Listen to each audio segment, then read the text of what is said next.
Hello, everybody, and welcome to another episode of Far Off Films.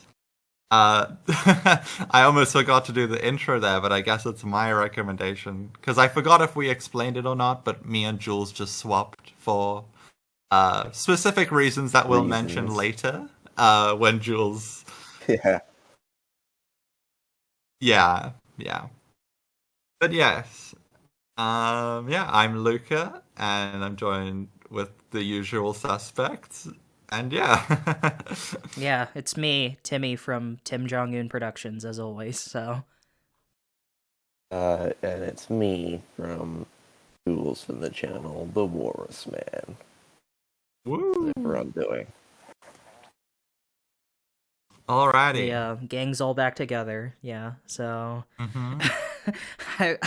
I remember, we'll get into this when we talk about the movie, Luca was texting in the group chat, you were concerned about the fact, oh god, like, we gotta, like, protect Jules' innocence or whatever. I hadn't seen the movie yet, so I was like, it's gonna be fine, like, what's the worst that's gonna happen? And then the movie starts with like, very explicit fucking. I was like, oh god, yeah, I now see what you were talking about. Yeah, so, I mean, it's fine. I've seen the 50 Shades. It's a very explicit movie, and I thought it was like a bit too explicit for Jules, because like I know Jules is a bit younger, but it's rated 16 in South Africa.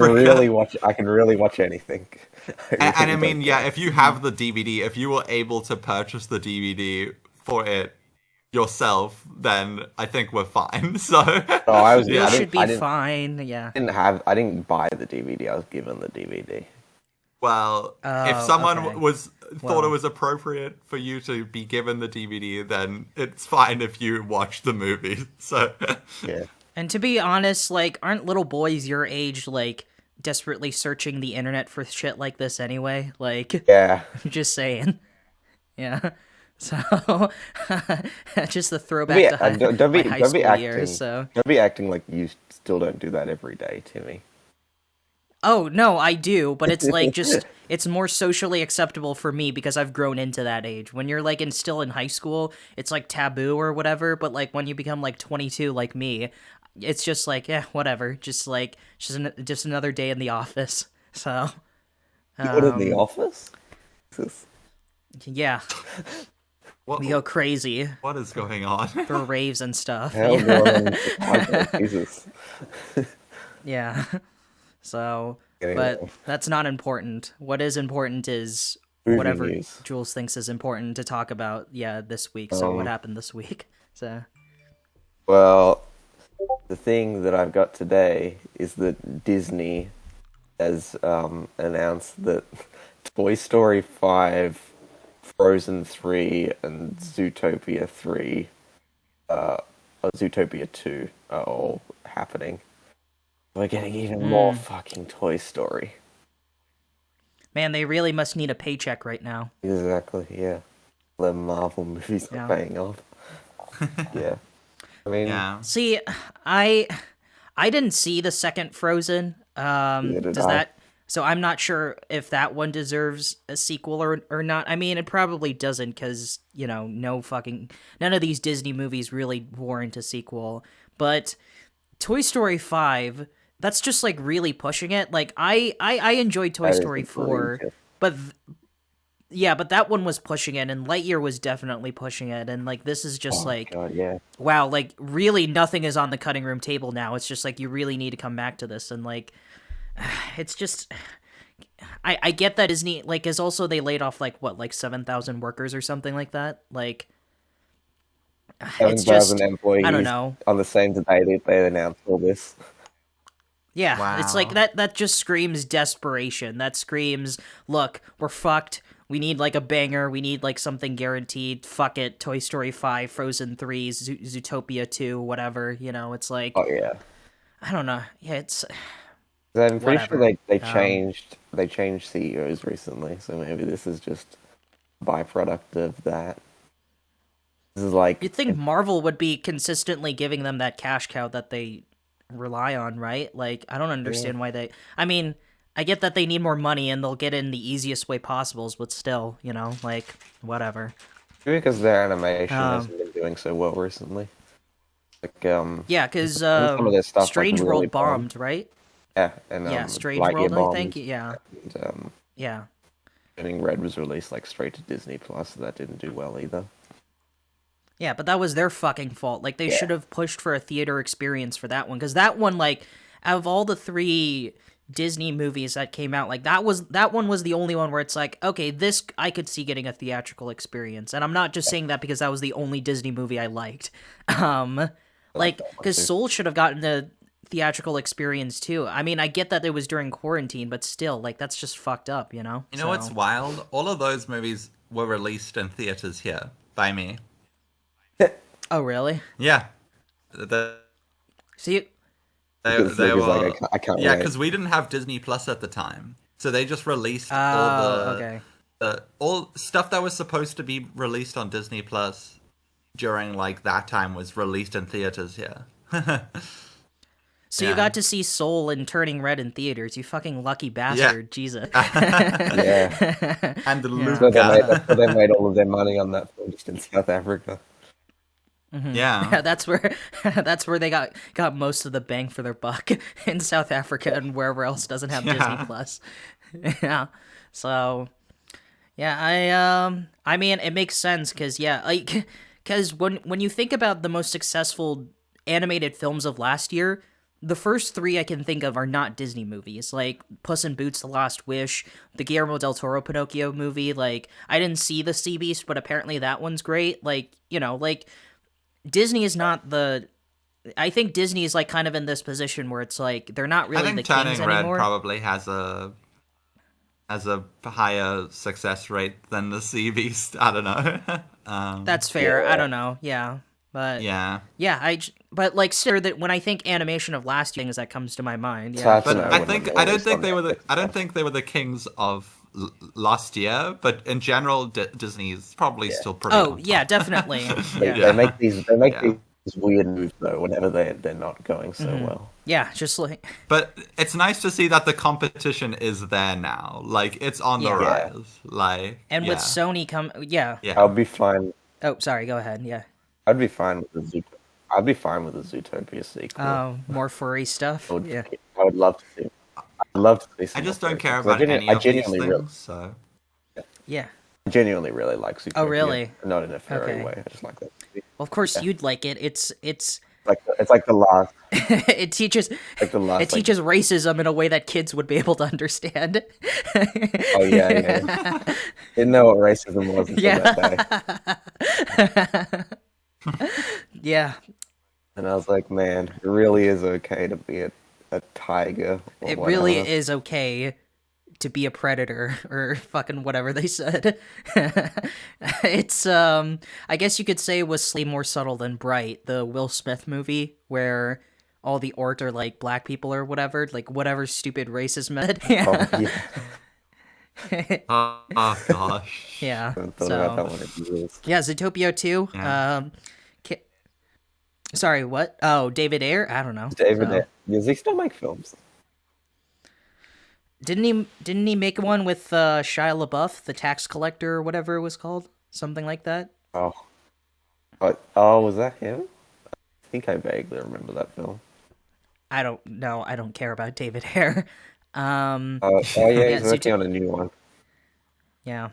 Well, can't wait for the rabbit and the fox to finally hook up in the second one. So. Yeah. I mean, I prefer the sequels. Still probably that Zootopia abortion comic. Mm-hmm. What do they even do with Toy Story 5 though? Yeah, I know. They ended off Andy's story. They ended off Woody's story, and then they kind of did something with Buzz and this Lightyear movie. So what are they gonna do? Just the Lightyear one doesn't really count because that's I guess the Lightyear. The Lightyear movie is apparently a movie in the Toy Story universe that Andy saw. Some stupid apparently stuff like that. Yeah, Andy had really terrible taste. Yeah. Yeah. But I don't know. I guess they could still. Yeah, I agree. Woody needs to be gone in this next one, because like Woody's story ended twice. It ended in Toy Story 3 and it ended in Toy Story 4. Like, Yeah. He's done. Like, if he's in this movie again, like, I'm going to, like, no, I mean, I'm probably not going to see it Maybe anyway. he's probably gonna be like a dad like figure towards like a smaller toy or some shit. I don't know. Maybe he'll be like the Luke Skywalker to like Baby Yoda or something, because that's what Disney likes to do. Yeah. He's gonna be like I don't know, like, yeah, I used to be a young toy like you. Something, I don't know. He'll be like, didn't he stay behind in that last movie with the shepherd woman? Yeah. Remember they have like a toy kid now. Yeah, which would be really weird. Yeah, Woody Is it stayed even with. possible for the toys to reproduce? Yeah, can it? If, Oh no, these are not knows? Questions I want to be asking about the Toy Story. Woody, They made one. They broke into the factory. it'll be like a Frankenstein type movie where it's like create us a child that is a mix of both half cowboy, half like shepherd lady or whatever. So, yeah. Yeah, voiced by young Sheldon's grandma, I think, right? Or yeah, that's what I thought. I don't know. Yeah, so yeah, I mean, Will be voiced by James Corden. You know, technically, you know, Jesse's story is still an option, because like in Toy Story 4, Jessie like had like what 6 lines and that was it. Like she was barely in the movie. Yeah, she's like the third of the trio, and she basically did nothing in the whole movie. Like, so I don't know. She has her kid now. The kid that she plays with her and whatnot. Which is I think what she always wanted. So Bonnie, or what was it? What was the new? Andy, the new Andy. Yeah. I just so don't. She's already kind of got everything she needs. Yeah, I don't know. I just don't care. Like, because what are they gonna do? Yeah. Are they gonna make Bonnie grow up and just do Toy Story 3 again? Like, that seems like the logical step in this like factory produced production that they're going for, right? Because like Toy Story 4 was just them doing Toy 2 again, and then, or Toy Story 3, it was kind of both. And then, you know, Bonnie's gonna grow up, and then Buzz has to learn how to like be content with the fact that he won't be played together, he'll be abandoned, and then Jessie will be the new. It's just gonna be the same fucking cycle over and over and over and over again. It's just like, can't we just let this thing die, you know? Like, because, like, when it comes to Pixar sequels, like, all of them are just so fucking excessive. Like, Monsters University was a nothing movie I forgot about. Finding Dory was bullshit. Cars 2 and 3 are fucking dog piles of abominations. And then Incredibles 2, like, a movie I actually wanted a sequel to, is just the most mediocre thing ever. You know, it's like, these are not movies no one wants to make. They're just movies that are just like, well, we got to get some more money. We got to like bump up our stock. Fuck it. Toy Story 5. That's just what it is. It's just the most cynical bullshit ever. It's really frustrating. God. Well, yeah, the thing is that apart from Incredibles 2, which is kind of open to creating a sequel, it's just not really much to go off on. Like, and they just come up with these like fucking terrible ideas, and yeah, and these are the results. Yeah, so you get Cars 3 and you find Dories. And Cars is already a bad idea to begin with. But yeah, but whatever. What are you gonna do? So, yeah. Anything else? Yeah. I'm sure these movies will all do ridiculously well, especially Toy Story 3. Yeah, I mean, was Frozen 2, was that a huge success, or... Yeah, they made over $1 billion, I think. Are you serious? God, Jesus Christ. Yeah. Frozen was like Disney's highest grossing animated film for a while, I think. Yeah, I guess that's their new Lion King if you think about it. Not in terms of quality, in terms of like financial returns and stuff like that. So, am I wrong? Or yeah, no, you're not wrong. Okay, yeah. So, whatever. I mean, I'm just glad they didn't announce like a third Wreck-It Ralph movie. That would be fucking awful. So. Holy shit! Yeah. Yeah. So. Oh yeah. Ralph goes into Ralph goes into 4chan. The metaverse. Yeah. Yeah, Ralph goes into the metaverse. Ralph. Yeah. Doesn't have legs. Yeah, Ralph and Jesse Eisenberg team up to save Facebook. So, Yeah. And then They got to team up to dilute Andrew Garfield's shares down to 0.3%. but I'm confused though. Like, isn't that what their like live action Disney movies are for anyway? Because like they're making their live action Disney movies just purely for the sake of, you know what, we need to make an easy buck. Everyone knows what The Lion King or Aladdin or Beauty and the Beast or all this other shit is. Make live action movies, wipe our ass with it, make like 800 million plus, and then call it a day. Like, isn't that what their cash cow is already? Like, I know this is Disney and everything is their cash cow at this point, but like, I don't know. You'd think they have a little more self-awareness and respect, but I think maybe it's just because they've been doing slightly like less than they want them to. mm-hmm. You know, like making 800 million instead of 1 billion. that's that's the ego on their minds. It's like if it made 850 million instead of 1 billion. What fucking babies. So yeah. Anyway, I don't have anything else to say. It's Disney with their bullshit again. So yeah. So speaking of gorging oneself with pride, that's not even a good transition. We saw The Whale, the new Darren Aronofsky film. If we want to talk about that first, I don't know. I had a better one in mind, but I lost it, so I said we're going with this one. Yeah. This one is kind of an old one. This already came out for me a long while ago. I saw this in December, I think, but I think you guys recently saw it like either this week or last week, right? Or I saw it yesterday. That's when it came out. Yeah. Yeah. Saw it a week ago. It's not on. You planning on making a video about it, Timmy? Me? Not really. No. I already made my. Oh.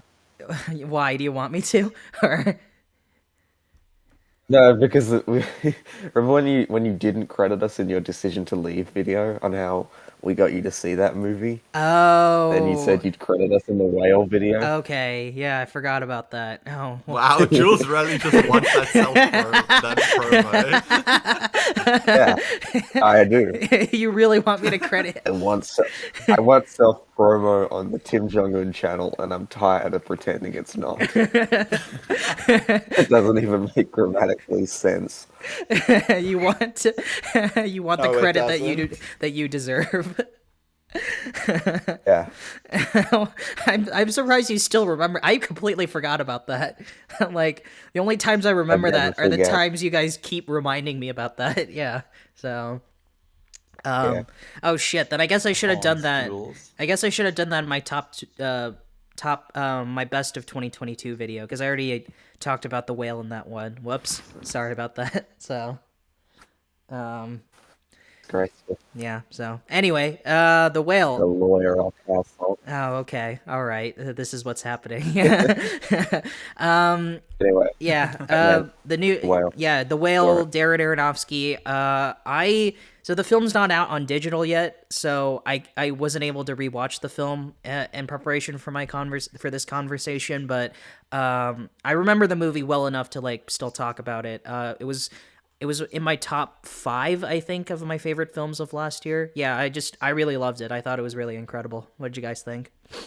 I also really, really loved it. Mm-hmm. I thought it was better than some of Aronofsky's recent stuff. Like, this is like Noah and Mother weren't like as good. Obviously. Noah is bad. Yeah.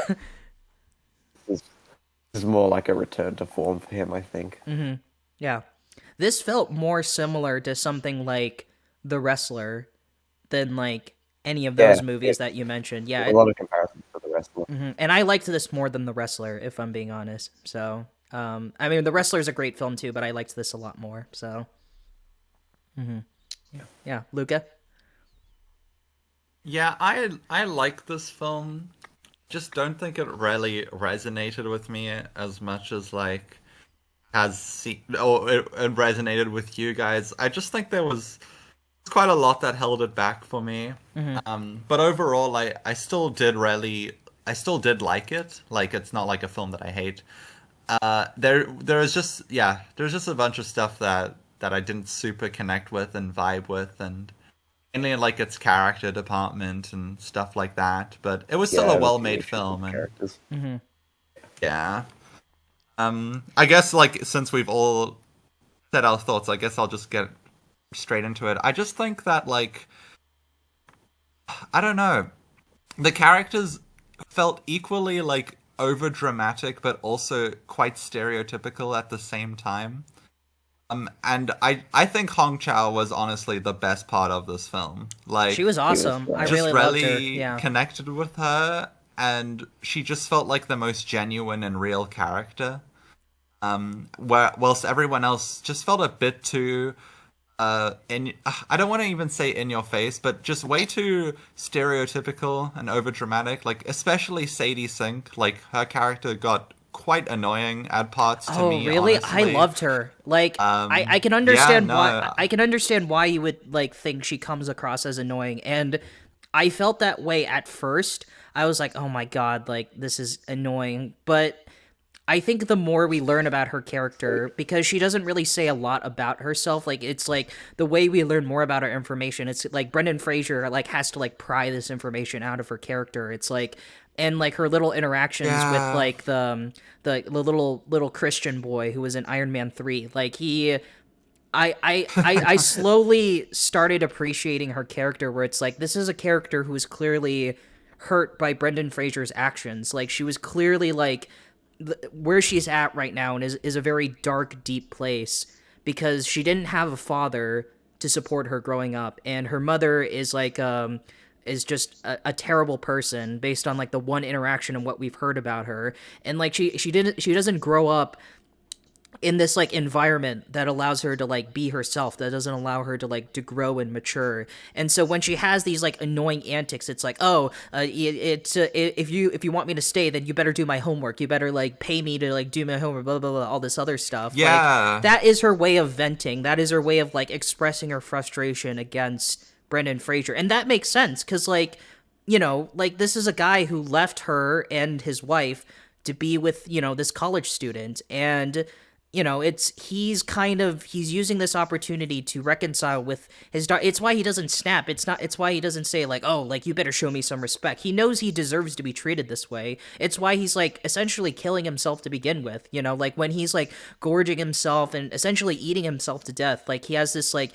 so much this sense of self-hatred inside of him. Like he doesn't even fight back against Sadie Sink. Like he's allowing himself to be essentially bullied this way because he just wants to develop some kind of connection. Like if this is the only way for her to kind of like have some sort of satisfaction, some kind of like payback to the way Brendan Fraser treated her, then like this is the only way that, you know, he'll allow it. Like he figures, why not, you know? Like it's not like a complete justification for her character, obviously. She still has some annoying traits to her that I don't like, but it's like I think there's a lot of subtlety in terms of like the kind of darkness and the kind of like damage to her character that she's trying to like that she doesn't want to express, but she has to, because like this is the only way she'll reconcile with her dad, sort of thing. Like I just think there's a lot of subtlety than I feel like that than the film like is being credited for. Like is it stereotypical? Sure.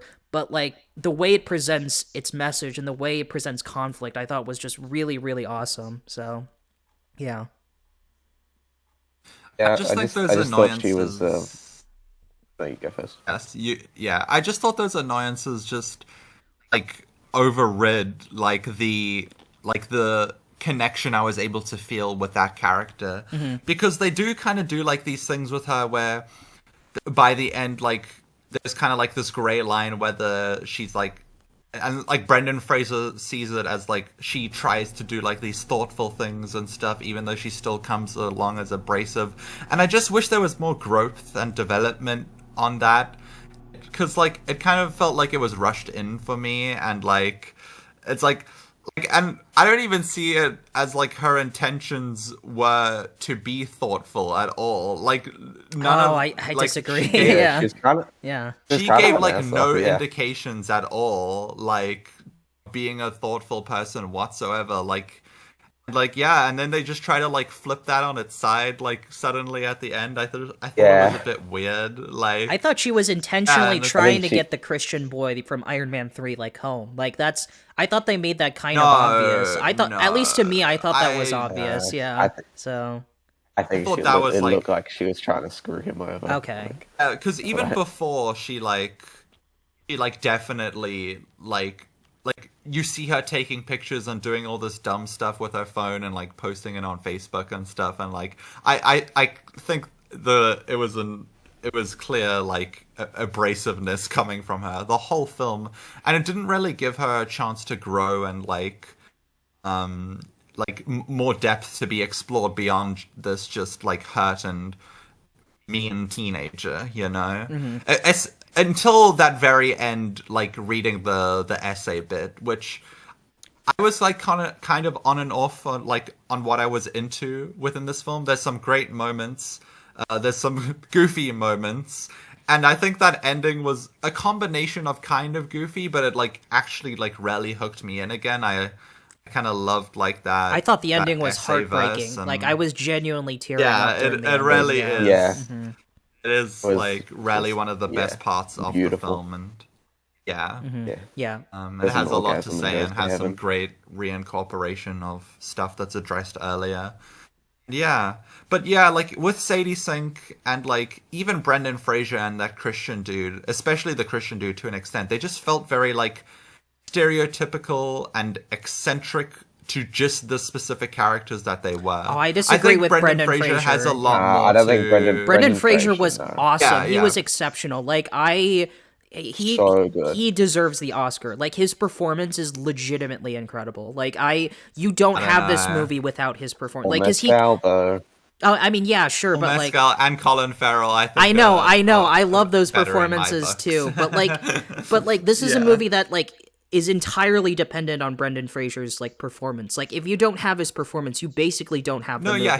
He did a really great job. I don't know. It just felt kind of disingenuous, I think. Like they kind of rarely portray him as a monster, which I know is kind of the point in certain that scene scenes. where he's getting the pizza boxes. And that kind of just rubbed me the wrong way. Honestly. But to me, that really kind of terrified me in ways that I wasn't expecting, because when the guy comes back up and he sees the guy and he's like mortified by what he's seeing, and and there's this like very booming music where like he's just gorging himself. He's like he just can't take it anymore, so he starts like eating everything in his. I like when he started eating everything. That was genuinely really cool. Terrifying. I was scared. I was so anxiety inducing. Yeah, what are you talking? That unironically might be one of the scariest things I've seen in a Darren Aronofsky I know. Exactly. Like this was genuinely like I was frightened by what I was seeing, but I was also that was probably the saddest moment for me. Make it stop. Yeah, that was like the saddest moment for me because like, you know, like personally as someone who went through binge eating himself and as someone who has had, you know, these weight issues growing up, and as someone who, you know, had those I'm not gonna like delve into my life story or anything, but the point is, as someone who kind of experienced something like that in my own life, seeing that moment in that film was like not just scary in terms of like, wow, this is like terrifying. Like I'm genuinely like my heart is sinking in that scene, not just because it's an anxious moment, but also because like me as someone who went through that personally, I just like, wow, like my heart is sinking right now. I'm really, really emotionally hurt by this. It's like, I just want Brendan Fraser to be better. I just want him to live a happy life, you know? So, yeah. Mm-hmm. It's just like, oh my God, like, please just stop doing this to yourself, man. Just stop eating. Yeah. And I think the film does a great job getting us to sympathize with him. Like, I loved the character. Like, I could have seen like 2 more hours of this character if I'm being honest. So, yeah. I could have seen 2 more hours of this character to eat himself to death. Yeah, I guess so. Yeah, so. I honestly think I preferred Hong Chow, which is like a super unpopular opinion, but like. No, I loved her too. She just is serving it all up in this film. She does a fantastic job, and I like connected with her struggles and like story more, honestly. So Yeah, I still think that like performance that everyone was hyping was seen within this film. Like Brendan Fraser really very much did carry this kind of role. And yeah. yeah. Jules, you were gonna say something. We kept interrupting you. So Yeah, on the point of that binge eating scene, I thought like the more like you look into that character, you want to know like why he does that, like in that moment.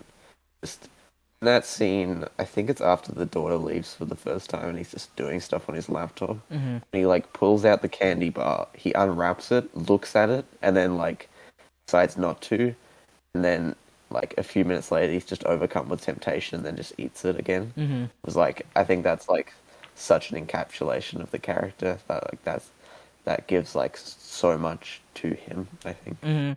yeah, and you can like read into that like so much, because when he hesitates for a second, you know, like maybe you'll think, hey, like maybe he finally has a reason to live again, you know, because the whole reason he's doing this binge eating is because, like, you know, he just wants to off himself, like he just can't live with himself anymore. But he's constantly being like pulled back into this like really like purgatory of self-hatred. It's like why he eats the candy bar, and he kind of really lets loose like his emotions during that scene when like Samantha Morton shows up, and like they have that argument, and like they have that I don't want to call it Oscar bait, but that's what I guess like some people might perceive, where it's like, I just want to know that I did one thing right with my life, you know, like Fraser's performance in that moment, it was so powerful. It was so emotionally powerful. Like I could feel all the intended emotions that both Fraser and Aronofsky wanted me to feel. Like that was such a really well constructed, well written, like well acted scene. Like this is a film that's just littered with just like perfection. You know, the directing is great. I loved the cinematography. Like Brendan Fraser was awesome. Hong Chow was awesome. You know, the prosthetics looked very, very convincing. The only time it wasn't convincing was like kind of in the opening film where it's like Brendan Fraser's like jerking off to like gay porn or whatever. I was like, I don't know about this. And then the rest of the movie, it looks fine. You know, it's like, I don't have like a lot of complaints with the film. Like I was so into it. I was rarely bored when I was watching the film, compared to like when I saw like Black Panther Wakanda Forever. I almost fell asleep like 7 times. Like this, my eyes was glued to the screen. I was paying attention to like every single detail. Like I really, really loved this. Yeah. So. Yeah. But also sometimes it's so anxiety inducing that you have to just look away. Yeah, I guess so. Yeah. Yeah, I think my major problem was just with like missionary subplot. Like it didn't feel like it really justified like being there. It's just kind of like a, I don't know, it's just something that kind of to flesh out the runtime, honestly. Yeah, exactly. It was like I could do without. Like I think if you took out that character, like then that would also give like the Sadie Sink some more time to like grow, and that relationship dynamic to feel more present. Yeah, exactly. Yeah, oh, sorry, go ahead. Another kind of big problem I had was the music, honestly. Oh, really? I think in the scenes where it's meant to evoke a powerful sense, I think the music is used very well. In the beginning, when there's like this very like foreboding and like the music has such a presence near the beginning where I just don't feel like it's music, the very like action-packed, like very powerful, inflicting music, like really matches what's happening on screen, if that makes sense. I was just kind of a bit like, like as you said, like in those scenes, like at the end, and like when he goes on like that eating binge, like I think it was used very well there. It's like The Shining. Yeah, it kind of does. Yeah. Yeah. Yeah, because it almost feels like a horror film. Yeah. More than like a character drama, you know. Like, but I guess you could say that about a lot of like Aronofsky's films. Like, they're like on paper, like something like Black Swan. Like Black Swan is like a character drama, but at times it feels more like a horror film than than like, like something like Tar or something like that, like, and I guess like The Wrestler was Mother is definitely more of like a horror film. Yeah. Than this. Yeah, like even both of them exploring like Christianity stuff. Yeah, which I noticed. Aronofsky really likes exploring Jesus shit. Like good on him. Yeah. I don't find that like that interesting if I'm being honest, but good on him if he finds it interesting. And like I will say I will agree on some parts. Like I think that final confrontation between Brendan Fraser and the kid from Iron Man 3 like felt kind of on the nose at certain points where it's like, oh, you are disgusted by me. You were disgusted by the fact that I was in a gay relationship with like with like my lover or whatever. Yeah. It's like, okay, movie, like that one. Weird. Yeah, that one was kind of on the nose. That was like way too in my face. Like, I liked Brendan Fraser's like delivery in that scene, but like it was just like, also what they're trying to do here. Yeah. Whenever like you saw like the Brendan Fraser's husband's signature, his name was like, can't remember his name, but I just saw the signature as Alan Grant from Jurassic Park, and I was like, and I couldn't picture like, and I just pictured like Brendan Fraser like married to Alan Grant from Jurassic Park. I was like, huh? Imagine that scene where I think his name was like Alan or something. I don't know. Yeah, I just imagine that scene in Jurassic Park where it goes, Dr. Grant, my dear Dr. Sandler, but instead of what's her face? Laura Dern, it's Brendan Fraser in the fat suit when John Hammond. It's like in the third, in the third one when he wakes up on the plane and he has that dream sequence. The raptor going like, Alan. No, I love the Jurassic Park movies. Oh my god! You really should recommend all of them at some point. Not the new ones. I'm begging you. Yeah, let's do it. All parks, all worlds. Yeah. I'd like to watch the second one again though. I kind of want to watch the third one now that I think about it. The third one was hilarious. I get a lot of entertainment value out of the third one. I honestly like the third one a lot. Oh, really? Like, not as like it's a good movie. There's good parts about it, but it is very funny. Mm-hmm. Yeah, so... Yeah, so we're drifting off. I forgot about it. Honestly, it was so boring. Oh, really? Anyway, oh my god, we gotta talk about the trilogy at some point. Yeah, yeah, The Whale. There's not really much I can say other than we've already said, other than it's amazing, like, and it's looking back, like when we were talking about the Oscar nominations and like we were talking about like, why did The Whale like get like barely anything, but like Top Gun Maverick got all of this shit, it's like, now I feel like now we're kind of in this understanding. It's like, Elvis get all this stuff? Yeah, why does Elvis get all this stuff? Like, this had better music than Elvis, and Elvis was literally about a fucking musician. Like, I don't know how that's possible. It's... I just think there was a lot I really love about it. Like, I really loved the writing, which apparently I think some people were criticizing, like, the writing, like, it wasn't, like, the strongest. I disagree. I thought, like, a lot of the scenes were, like, very well written. I loved a lot of the confrontations. So, yeah. Mm-hmm. For me, I just think the writing didn't work in, like, my personal, like, disconnect between the characters that didn't really feel human and in the themes of like the beauty of humanity and human emotions and stuff like that. Mm-hmm. And yeah, that I just didn't really connect to it. That's all. It's just like a me problem. That's probably. Fair. Yeah, because there's like, a lot I personally really, really connected. Like Brendan Fraser throughout the film, like he has this like very poignant like theme about like tell me something honest, write me something honest, write me something that comes from your heart. That's not like some like structured I really did bullshit. Appreciate that. Like, and because that is like some pro English teacher stuff right there. Yeah, like that's what I would do. Yeah, if I was an English teacher, because like that scene where he. And then his Oh, sorry. Go ahead. Then his students were like so visibly disgusted at his appearance when he finally turned on his camera. Yeah, like it's genuinely like a horror film, like, but not like a horror film where it's like there's ghosts or ghouls or some shit. Like more like something like I'm thinking of Ending Things, where like you're so disgusted with yourself, like you can imagine like people just like looking you and going ugh, like people just like looking at you like you're some freak, you know? Like, and I think the way they portray stuff like that is very, very effective, which sucks because like there's a scene after like. Correct me if I'm wrong. I haven't seen the movie in a long while. The scene where he types to his students, "Fuck all this shit. Tell me something honest. Tell me something real." That happened after the binge eating scene, right? Like from what I remember, or I think it was like the climax of the binge eating scene. okay, yeah. So like that happens, and then he reads all these things. Like, you know, it's like one person's like, "My mom wants me to be like a gynecologist, but I don't even know what gynecology even means," sort of thing. You know, like all these like very real. I think that's like a very poignant theme about the film that I really, really love and appreciate. This whole like like Brendan Fraser says in the beginning of the film, like human beings are truly amazing, you know, like when we can just be honest and be open about ourselves.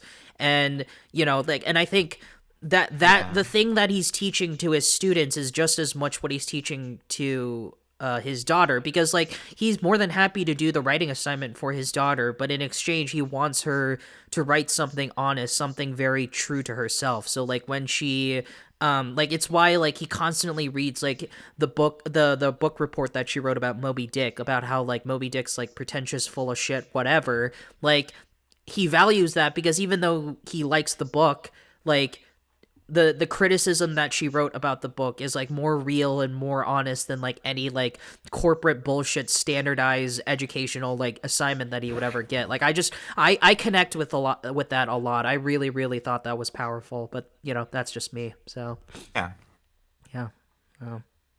Yeah, I thought cool. the way it builds the anxiety and tension is because like it never leaves the apartment except for like one shot in the opening scene, so you just feel like kind of just confined to this one space where like only sometimes you like see the door open and stuff, and like that really helps to like build like the isolation and therefore tension that like Brendan Fraser is feeling. yeah, very claustrophobic. Like very claustrophobic. Yeah, very claustrophobic. Yeah. Mm-hmm. Even with that aspect ratio as well. Mm-hmm. Yeah. And I liked all like the little mundane things where it's like whether it's like him trying to take a shower or him trying to go to bed or something like that, just like the struggles he has to go through, you know, just to do like things that like are not even like are just like second nature to us, you know. It's like I really loved like whenever he laughed, like he would instantly like start wheezing and coughing afterwards. Like he can't even be happy without feeling like some sort of pain, you know? Like Yeah. which you can also interpret as part of like the themes of the movie. movie. Such a struggle for him to like to even walk and stuff, and like yeah. Which is why I found the ending like so powerful, you know, like when he finally can like walk on his own. walk on his own. Yeah, and then it like Yeah, ends. because when he was like, Oh yeah, sorry, go ahead. when he like tried to do that, he tried to do that the first time, and it was like, oh wait, he can't even hold up his own weight. That was like a real like horrifying moment for me. It's like, oh my god, that is horrifying. Yeah, and the way it kind of ended, it kind of reminded me of Black Swan, because Black Swan also kind of ended that way, like that, the camera like panning up and like, you know, fucking white everywhere and stuff like that. It reminded me of Black Swan a little bit, yeah. So, so But yeah. yeah. In terms of Darren Aronofsky movies go, this is definitely up there. I like Black Swan more than this one, but I still consider this one of his best. I still haven't seen Pi or Requiem for a Dream yet, but I'm sure I'll probably like those as well. Yeah. So, yeah. So, Cool. anything else you guys want to say, or ratings? yeah, we can get into. Nah, I should mention that my power is gonna go off in an hour. Okay, So of course. What else is new? Of course. Be Yeah. through Skinamarink then. All right. If you want to skip Skinamarink, I'll get my rating. okay, yeah, sure, okay. Oh yeah, I can do that. Yeah, honestly, yeah. Unless like any of you my are like rating dying to talk about Skinamarink, like I don't think there's much we can say about the movie anyway. It's like it was cool, I guess, and that was it. Like, what else is there to say? Yeah. Yeah, I thought it was boring. Yeah, Yeah. yeah. My rating is a 9 out of 10. It's pretty solid. A very solid return to form for Aronofsky. Yeah, you mean the whale, for the not whale. Skinamarink, right? Yeah. Yeah, the whale. Skinamarink is like a 5 out of 10. Yeah. The Whale is also a 9 out of 10 for me. I really loved it. It was one of my favorites of last year. And I guess if we're rating Skinamarink, it's a 6 out of 10. You know, like it does well what it wants to do, but you know, like at a certain point, the gimmick just kind of like stretches way too thin. So holy fuck, it's so long. yeah. Yeah. So I liked The Whale. There was a lot to appreciate, even though I didn't fully connect with it, and I give it a 6 out of 10. Yeah, liked what I saw, but I don't know if I'll see it again. would you be upset if Brendan Fraser won Best Actor, or because I know you want Paul Mescal or Colin Farrell to win, but still. Well, Paul Mescal has no chance. I think I would be a bit upset if, but he probably is gonna win. That's the thing. So it's like I kind of have to expect it, but I still think I like Colin Farrell more. Colin But Farrell, I think. he has a good chance. Colin Farrell has a good chance. Austin Butler also has a good chance. That's it's fair. a tight race. As long as it's not Austin. As long as it's not Austin. Yeah, Butler, as long I as want it's not Elvis. fucking I want Elvis Boy, then I'll be happy. So yeah. I wouldn't want Elvis I to wouldn't even win mind if Bill nothing. Nighy won, honestly. Like, Oh Well, yeah, I haven't even yeah, seen Living yet. yeah. But yeah. As long as Elvis wins but yeah. nothing, then humanity will be I better like off. Bill Nighy, but I do not want him to win when Yes, the other three are right there. and as much as we want Paul True. Mescal to win, it's probably just going to be between Colin Farrell and Brendan Fraser. So, and I'm fine with either winning. Austin Butler's up there too. Like, it's I a know. tight race between those three. Yeah. So But yeah, I wouldn't mind if he won. It was a good performance. But I think there's the others, Paul Mescal and Colin Farrell, I would put above. But yeah. yeah, make a Mummy for Brendan I don't think Fraser. I've ever- So yeah. But honestly, like Chow for supporting actors, actually such a good nomination now. Like that I've seen the. I film. want her to win as well. Yeah. So Yeah, I think I'd be happy with her or Carrie Condon, like one of the two. I mean, Stephanie Hsu isn't nominated, so you know, like it's not like my choices are very She is- widespread anyway. She is nominated. She is? Oh, I forgot. Okay, never mind. Yeah. Yeah. So sorry, Jules. What were you saying? Yeah. I mean, I'd be happy for Brendan Fraser because, like, I mean, he's been kind of like kicked out of Hollywood for a few years, and like, I don't think I've ever seen him like put so much like energy into a performance. Like, I don't think I've ever seen him give like such a good performance before because he hasn't really been in like, let's be real, like that good. Good movie. Yeah.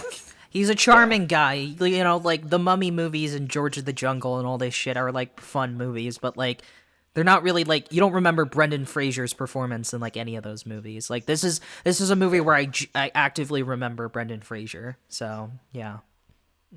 Like, I don't remember him in like Nut Job or Crash, but like this I'll always remember him for. I didn't even know he was in Nut Job. So yeah. So Clearly, you haven't been paying attention yeah. to the Nut Job cinematic universe. yeah, clearly. So yeah. Anyway, speaking of nuts, we saw Luca's recommendation. Oh my god, Now that's a good one. I was proud of that one. that was a good one. Yeah. We saw Luca's recommendation. Tu Mamá También. Take it away. Introduce the thing.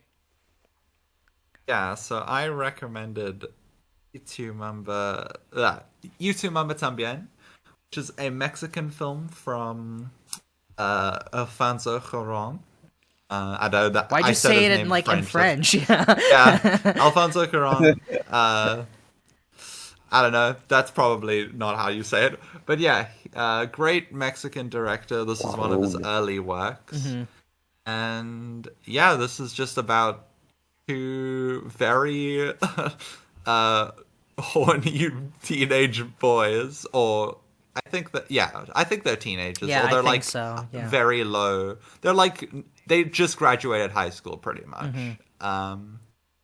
and they like just they older than me. entice this woman to go on vacation with them, and they're both just trying to sleep with her, pretty much. And Yeah. they each have their own struggles and stuff like that, and yeah, and it's just a very interesting film showcasing this little trip that these characters go on, and has a lot to say about like relationships and sex and stuff, and yeah, it's just a really great film, and I really love it. Yeah, it's like Green Book but horny. I guess. It's kind of, it's like a road like trip Diary of a film, Wimpy Kid, the long haul, but horny. Yeah. Yeah. I loved this. I thought this was awesome. This was high on my watch list for a long while. I had seen a handful of Alfonso Cuarón's films before. I thought Roma was an amazing movie. Gravity was a movie I did not care about, but I was like, well, at least it was well directed, sort of thing, you know. But I've always, honestly, now that you're reminding me, I think I've loved every single one of this guy's movies that I've seen, except Gravity. Yeah, no, actually, all of them. I haven't even seen Gravity, and it's been too long since I've seen the Harry Potter movie he directed. Oh, so... Harry Potter and Prisoner of Azkaban. I thought it was funny that J.K. Rowling saw this film, and this is not even me joking. This is something that she said. Yeah, she saw actually saw this. She saw Tu Mamá También and thought to herself, "Oh hell yeah, this is who's gonna direct Harry Potter 3." Yeah, she was like literally like, "This is the man we need." Yeah, I bet she looked at that threesome scene and thought to herself, now that gave me an idea for Harry Potter 3 story." Oh, maybe I'll bring. That's how she really at some point on Twitter. Yeah, that's how she really imagined Ron, Harry, and Hermione. Yeah, as a wise man once said, "Who needs chivalry when you can dabble in some casual polygamy?" So. Yeah, but yeah, I loved it. I thought there was a lot I really love about the film, and even in this one, which is like one of his earlier films, you can see a lot of like elements that basically like, you know, screams Alfonso Cuarón style. You know, like the long takes, like lots of long takes. Like this is a very gorgeously shot film for a movie that's like the highest quality that I could find was on fucking 720p. Like the cinematography looked really great. Yeah, and like now you gotta have that Criterion. I know. But it's honestly one of the best Criterion posters. Oh really? I got it. So awesome. I'll check it. Take a look at it later. Yeah, but yeah, this is and I just wanted to make sure. Like, did Emmanuel Luzbeski? Is that how you pronounce his name? Where like the guy, his go-to cinematographer. I just wanted to know if it was his go-to cinematographer, and yeah, it's of course that there's a reason why the film looks great and why like it has so many one takes. It's because he was doing the cinematography, and it really shows. Like those one takes, like at times, like they really helped add to the movie. You know, like a lot of like dialogue scenes or just like scenes where they're just driving in a car. You know, like the one takes really help and complement the film. So, yeah, what did you guys think? Yeah. I thought it was very, very good. Oh yeah. Oh yeah, that is a good poster. Oh yeah, that's a great poster. Yeah. Yeah, I thought it was really good. I thought its direction and just some of like I really appreciated like the smaller stuff that was going on in kind of like the background, where it's like you could see like the kind of political climate of like Mexico at the time. And it was just like the film is like happening very much about Mexico. It's very much about the central characters. It's just bleeding culture from like every single aspect of like Mexican culture. And like it says a lot about the political climate, like you said, but like every like piece of like those little like narration segments, like they're always talking about the background characters and like what Mexico's like at the time and the different areas, and like you can see like the film starts with like them like meeting the president and stuff, and then it goes down to like these rural towns, and like it's just like showcasing the country and everything and all of its quirks and beauties and flaws, and in a very meaningful way. And I think it's portrayed very lovely. Mm-hmm. Yeah, it's people and everything. With the family that they hang out with. Yes, exactly. Yeah. Mm-hmm. Yeah. Like a notable example. Very low-key film, you know, like... The dad will have to become a janitor of the hotel. Yeah, that was kind of depressing. That would never be out of it. Yeah. That was depressing. Yeah, I was on the fence with the narration parts, like, because I think that was my only, like, major flaw with the film, where, like, at times the narration does complement the film, like where like when my sound cut out so many times. Yeah, like when they cut, like sometimes it works, like when, like what Jules was talking about, the whole like the fisherman became a janitor, he never get to fish again, blah blah blah blah, all this other stuff, like those scenes like that, like definitely the narration helped, where it's like, oh man, that's kind of depressing, like I don't want to think about that, but like other times a scene, what it's going for is just so fucking obvious. Like it's like the narration just like took me out of the film.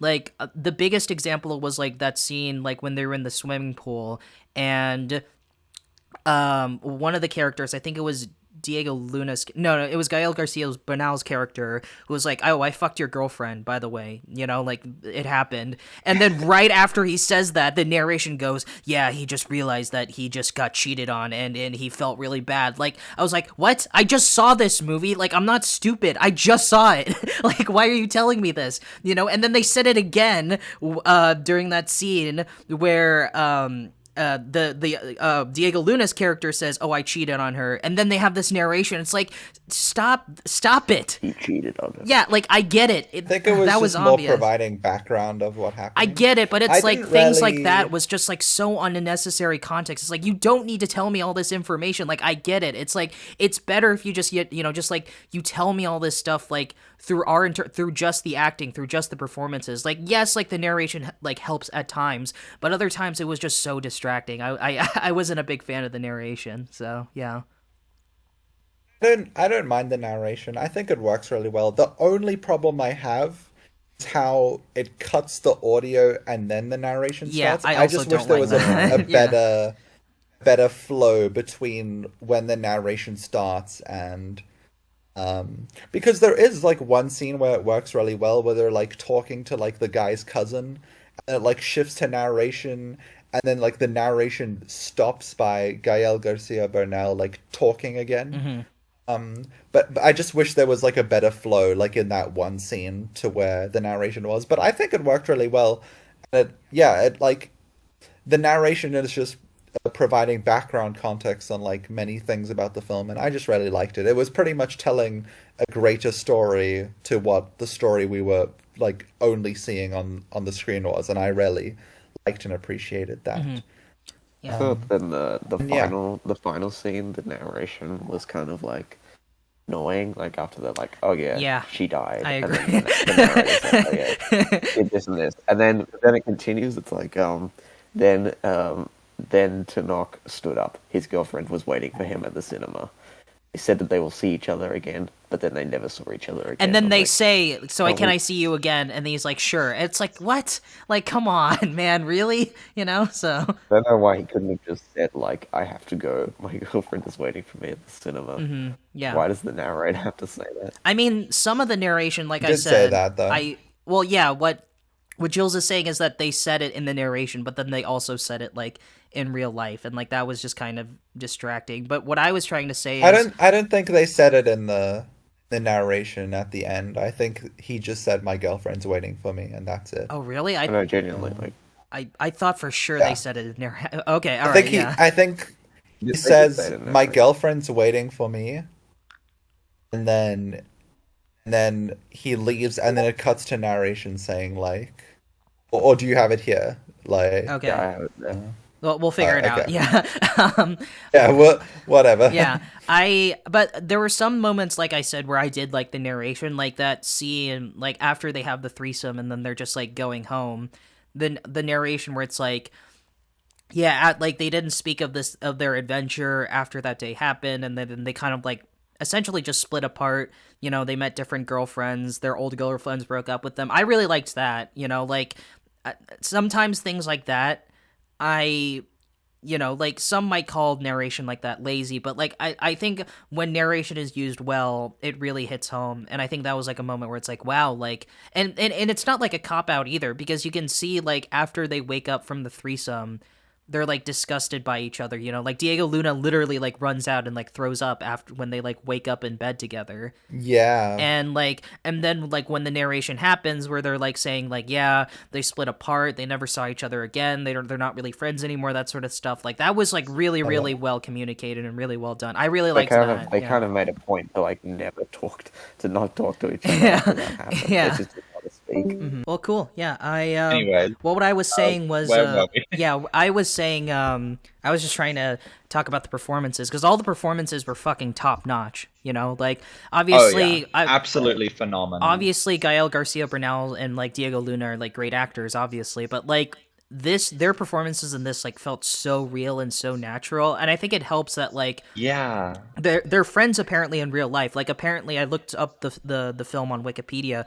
and apparently like Gael Garcia Bernal's character was like really pushing for Diego Luna to play like the friend character, and like Alfonso Cuarón refused at first because he at the time he was known on being like either on sitcoms or soap operas. I don't remember, like one of those. But like Bernal was like pushing to like get his friend on, and when he saw their chemistry, he was like, okay, let's just see how this goes. And I think that was a very smart choice because them being friends like really like makes their chemistry just seem like not just that like easily attainable, but just like it really helps a lot of scenes. And I think it makes like the breakdown of like their friendship as well when they realize that both of their girlfriends cheated on each other with the other person and all this other stuff. You know, it's like very believable performances, and I really cared about like their plight, you know, like they felt kind of betrayed by the other person. Definitely. Yeah, so yeah, and like a part of that like really comes with the fact that they felt like such great and solid friends, like you said. So like when they have these like fights and falling outs, you're like, oh damn, like they like are really like this is like real. This is some real shit. Mhm. Like yeah, they're able to like convey like that kiddie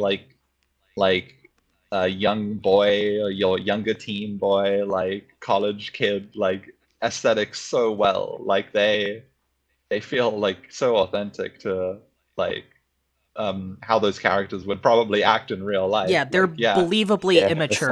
As someone in high school, I can say I've probably met people like them. Yeah, I've met people like them before, definitely. Yeah, like I still see people like this. Yeah, and I'm not even in high school anymore. Yeah, they're believably immature, I would say. Like they're kind of annoying, but like they're supposed to be that way. Like they're supposed to be just like degenerates essentially. They're kind of like rat-ish, but like that's the point. Mm-hmm. So, and I love how the sort of like them kissing each other, them like hooking up with each other, like in any other if you don't properly set that up, that just comes off as really like dumb, and it's like where the fuck did this come from sort of thing. But the movie kind of like builds that up a little bit in the beginning, you know, like the scene that I vividly remember is like them just like jerking off like together like in the swimming pool, and I'm like, what the fuck is this shit? Like last time I checked, this is not a normal thing you do with your best bro or whatever. So but yeah, I swim around naked with them in like a pool filled with leaves. Yeah, like it kind of builds up to it, but it's like not so obvious where it's like, oh my god, like is it gonna lead to this? It's like it's very much like subtly hinted at, and so when it happens, you're obviously kind of shocked, but you're also not surprised because it's like they did properly set that up, like and in the way they execute it, it's like very well done, you know. So the Luca mentality with the climb, I was like, is this movie gay? Gay movie. This has more bromance than The Climb, believe it or not. So. Whoa! I think The Climb has some more. Is more. Well, Kyle and Michael don't actually hook up in The Climb, so.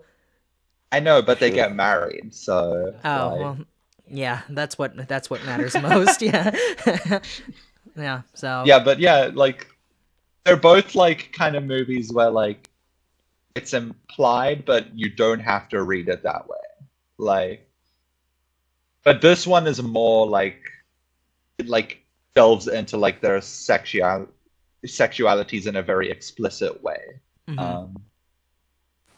And I love the performance from the the woman as well. Oh fuck, why can't I remember her name? Is it Yeah. like Lucia? Lucia, yeah. Mm-hmm. Yeah, Lucia. Lisa.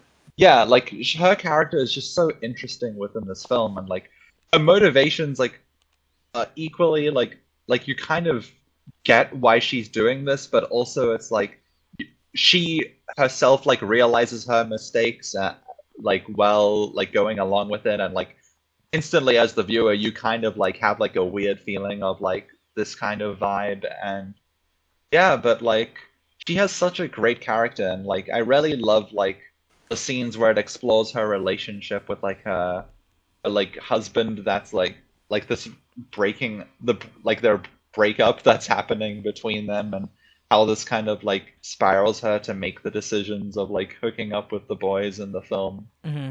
And Yeah. like yeah, I love how like music is used specifically around this character. Like in the scene in the car where she's like revealing like how her boyfriend with like the motorcycle and stuff, like her first boyfriend like dies. Mm-hmm. Like the way the music is used in that scene is so powerful. Like it's kind of like happy and cheerful, like with the like with and going along with the story that she's telling. And then as she gets to like the drop where she's like, "Oh, he died," the music just like fades out, but it's like still a part of the song, and Yeah, it like yeah. perfectly like synthesizes its way into like the tone of the scene, and it's like and like the tone of everyone's reactions, and oh god, the boys' reactions to that as well. They're just like, "Oh shit!" Yeah. Like it's like Yeah, that was yeah, a it's really like- well constructed scene. Like I fucking loved Yeah. every single minute of that. Yeah. Mm-hmm.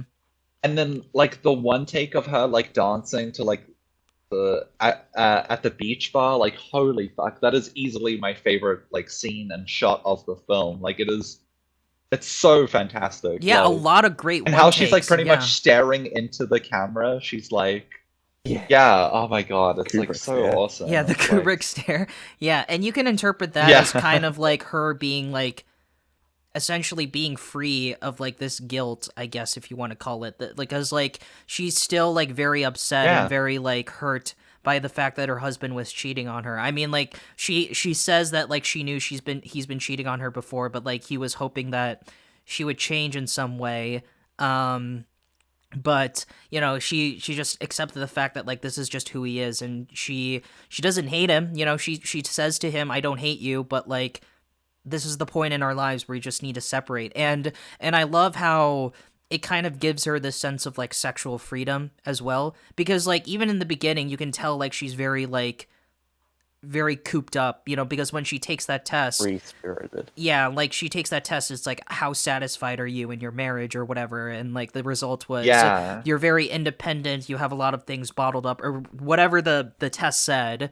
And you can see that because as she Yeah. like travels with these fucking high schoolers, Yeah, she starts to like open up, and like she feels very natural in her conversation and stuff like yeah, that. she takes control of her Yeah. own situation. She becomes Yeah. more confident with herself, and I think that was a really interesting character growth for her to have. Yeah, so I love like her little girl boss moment, and like kind of just calling the boys fucking pathetic. yeah.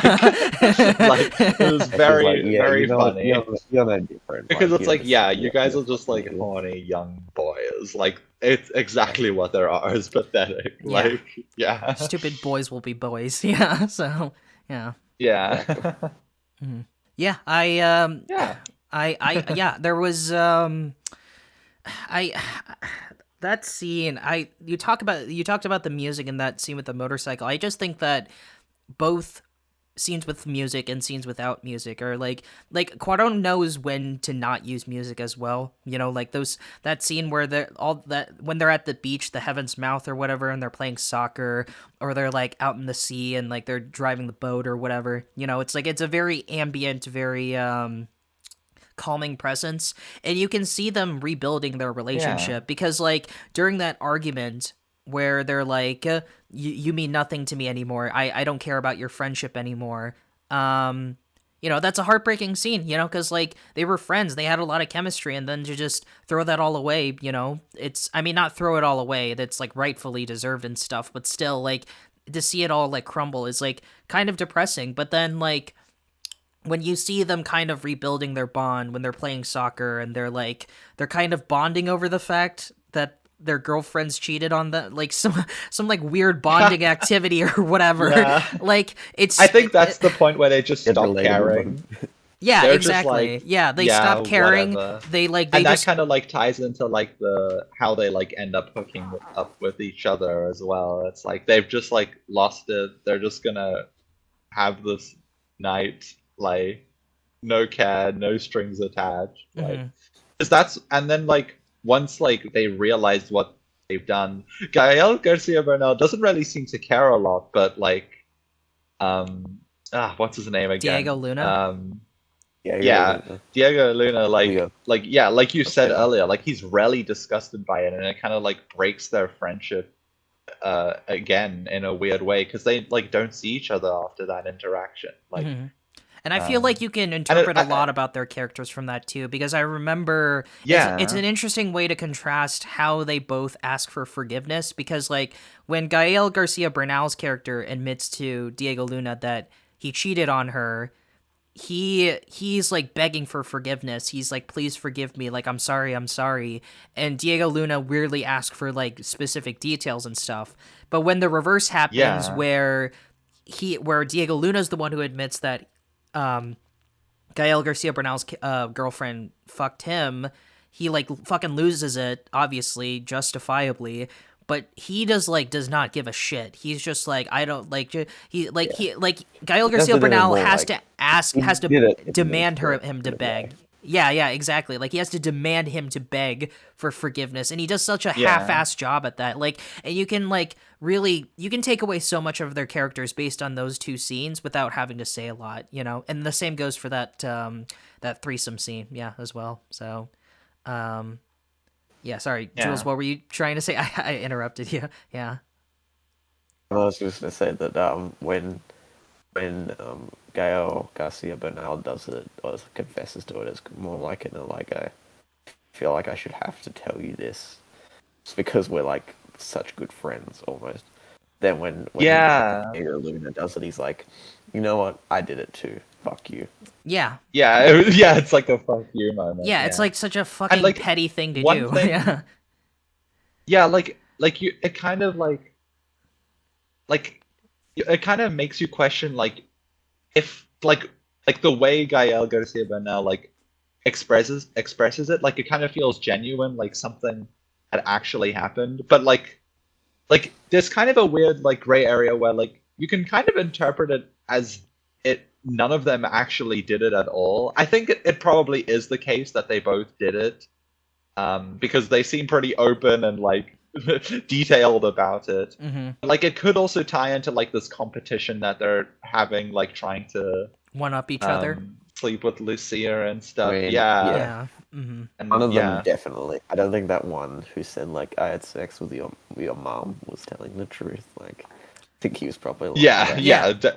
At a certain point, it stopped being confession time and more just like a dick measuring contest. Just like, well, I fucked your girlfriend so many times and your mom. Like now we're just getting into fucking like 6th grade like trash talk against each other. Exactly. And I don't have any issue with like sex in general in movies. It just, I would prefer there to be a point in them. And here, like, there's a lot of purpose behind the sex scenes. It's like, it's not like, I don't know, like, it's not like Southland Tales where like someone screams "suck my dick" or whatever. It's like there's a lot of purpose. Oh, that scene was integral. Yeah, obviously. There's a lot of purpose behind the sex. Oh, sorry, what? Not like instance like like the after movies where it's just like, oh, now it's time for a sex scene. Yeah, it's not like 50 Shades of Grey where it's like, well, now it's time for the BDSM shit, like there's actual purpose and there's actual like reasoning behind all the sex scenes. Like it's for a thematic like purpose, you know, this idea about like sexual liberation and freedom and stuff like that. You know, they're not showing sex scenes just for the sake of it. There's like purpose behind it, you know. And it's like it's not like there's no like glossification of it. It's just like a pretty grounded, you know, portrayal of, you know, of sex itself. And, you know, I admire that, you know. So and I think there's quite a fun, I guess, or like interesting dynamic between like them being so protective of their girlfriends sleeping with other people when they like are constantly bragging about doing it with like, others and like actively trying to like sleep with other people as well. Like it's just like it really shows like just the type of like like boys that they are. Yeah, I find it hilarious like, that like in the opening sex scene, Diego Luna's like, "You better not cheat on me" or whatever. But then like he has this like whole fucking crusade of like asking this older woman to go on a car ride with them to the beach to have sex with them. Like, what the fuck? Yeah, you know? Yeah. So yeah. It's hypocritical, but I think he doesn't really see it that way. He's just like, oh yeah, it's just something I'm doing. Yeah, it's just boys. Boys will be boys, sort of thing. Yeah. So, which is a meme, but like that's a prominent like theme in the movie, you know, and it's very well communicated. Yeah. So, yeah, I wonder what J.K. Rowling got out of this movie to think he would be perfect for Harry Potter and the Prisoner of Azkaban. She got the wrong. Maybe just directing younger actors. Oh, is that it? Yeah. I don't know, but the direction in this film, like especially towards them as younger actors, was like phenomenal. How old were Gael Garcia Bernal and Diego Luna in this? I think they were still pretty old, but they were able to like capture being like in that spirit so well. Because I don't think they were teenagers. Baby face. Yeah, I don't think they were teenagers when they made this, right? Like no. Okay. I don't think they were either. That would be kind of illegal. Very, very illegal. Yeah. Yeah. Well, we did it. Yeah. We got a movie with both Cassian Andor and the skeleton from Coco. So good on. And old. Yeah, and old. Good on Alfonso Cuarón. So, yeah. So. Yeah, just a awesome fucking movie. Like, yeah, love it. Yeah. Is this? Would you say this is your favorite? Great. I think Cuarón film or? Ooh. So what? It's this, Children of Men, and Roma. Yeah. Unless you like... I love all of them. I was going to say, unless you think Harry Potter and the Prisoner of Azkaban is like your favorite one or something. Yeah. I haven't seen that in so long, and I don't really care about it. So I actually think I would. I would say this is my favorite. I love Children of Men. Okay, I thought you... Sorry, I thought you said Harry Potter was your favorite. It's like, yeah, Harry Potter and the Prisoner of Azkaban. No. It's my favorite, yeah. No. No, this one's my favorite, I think. Yeah. Still think Children of Men is my favorite of his, but this is like a really good, like solid, like top 3 for me. Probably my second favorite. Yeah, I haven't seen Roma in a while. But... Yeah, I would need to give Roma a rewatch for me to see if I liked this or Roma more. I remember really loving Roma a lot, and Children of Men. But yeah, I just need to give them a rewatch. Such a great filmmaker, honestly. Yeah, very talented. I wonder what he's gonna do next. Either way, I'm fucking hyped for it. So. These days he only comes out of retirement like every 10 years to win some more Oscars. Yeah, he just on a whim he's just like, I feel like winning an Oscar like, today. I feel like I was about to say that. Yeah. So oh man, I need some space on my shelf. Well, better make a movie so I can put an Oscar there, you know? Like I wouldn't be surprised. I got a new cabinet. Oh, there's another room left. Oh. Yeah. Better put some awards there. Yeah. So, yeah.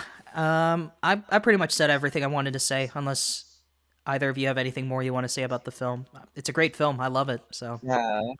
That was really good. Yeah. No, I think.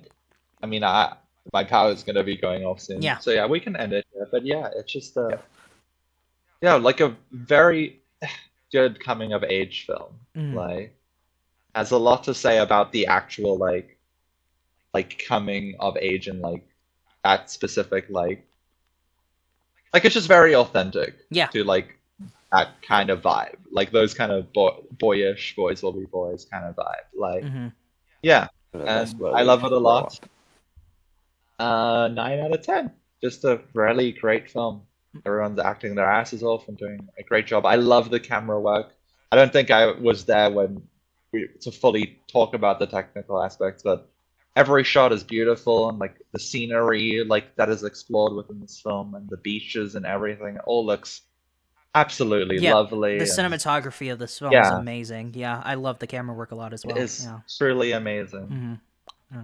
And yeah, Yeah, I something I noticed about like the competitions and them like trying to one up each other was like them in the pool, like trying to hold their breaths and stuff. And like, yeah, there's a lot of things that relate to like this little competition that they're having. Yeah, they were having a Their competition of relationship who in can that coom the regard. fastest. I just found that really hilarious. Yeah, exactly. Yeah.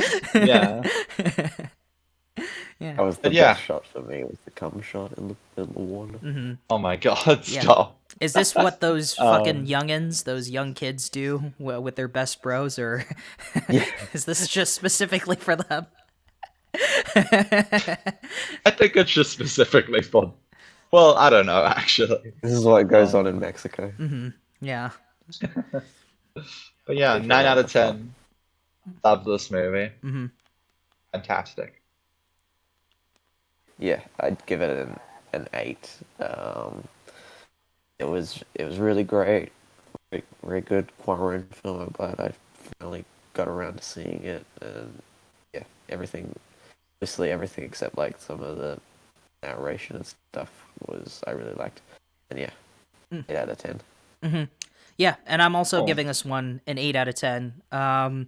Very, very well made film, very well acted film. I did have some issues with the film as well. Yeah, like Jules said, the narration was kind of getting on my nerves.